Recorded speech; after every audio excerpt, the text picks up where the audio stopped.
It was my dream to have this slope here as a vineyard.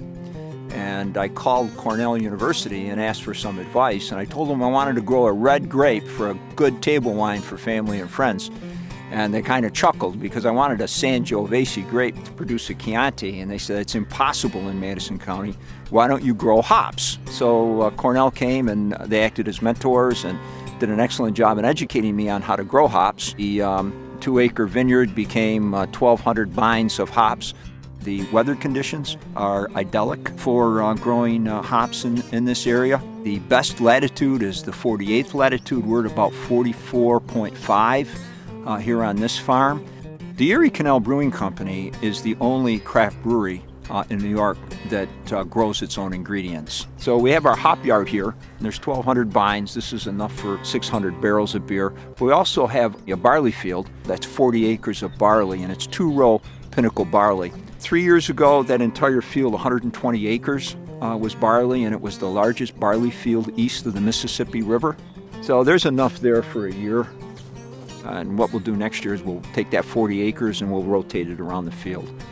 The Erie Canal Brewing Company started with Jason Tedford as the president and founder of the company. He was a home brewer like myself. He found Sam was growing some hops and took some hops from Sam and brewed a batch of beer with it, and they really enjoyed it, and they thought we should make this and sell it, just like every other startup.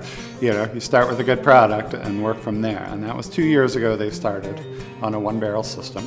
Hired me to come on board and make the beer for them, and the rest is future history. I'm looking for the final product when I'm coming into brewing. I'm looking for a good balance with all the flavors, all the ingredients that we're getting.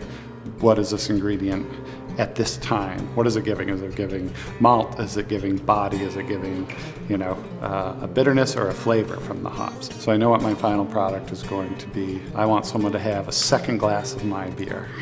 Right now we have the Muleskinner Pale Ale. That's the flagship beer. It's 100% Madison County grown barley and hops for that beer. Our second beer we have is an amber ale that we brewed with the Clear Path for Veterans organization. Came up with a recipe in conjunction with them, and we're donating a percentage of our sales to them. It's a milder amber ale, a little bit on the dark side, a little less hoppy than some. And then we've got the Lock Tender IPA. We're on the Erie Canal. Our theme seems to be towards the laborers of the canal. The men who drove the barges were the Muleskinners. The lock tender, helping raise and lower the barges and the locks. The amber is the amber waves of grain, and that was the name that the veterans came up with for the beer. So.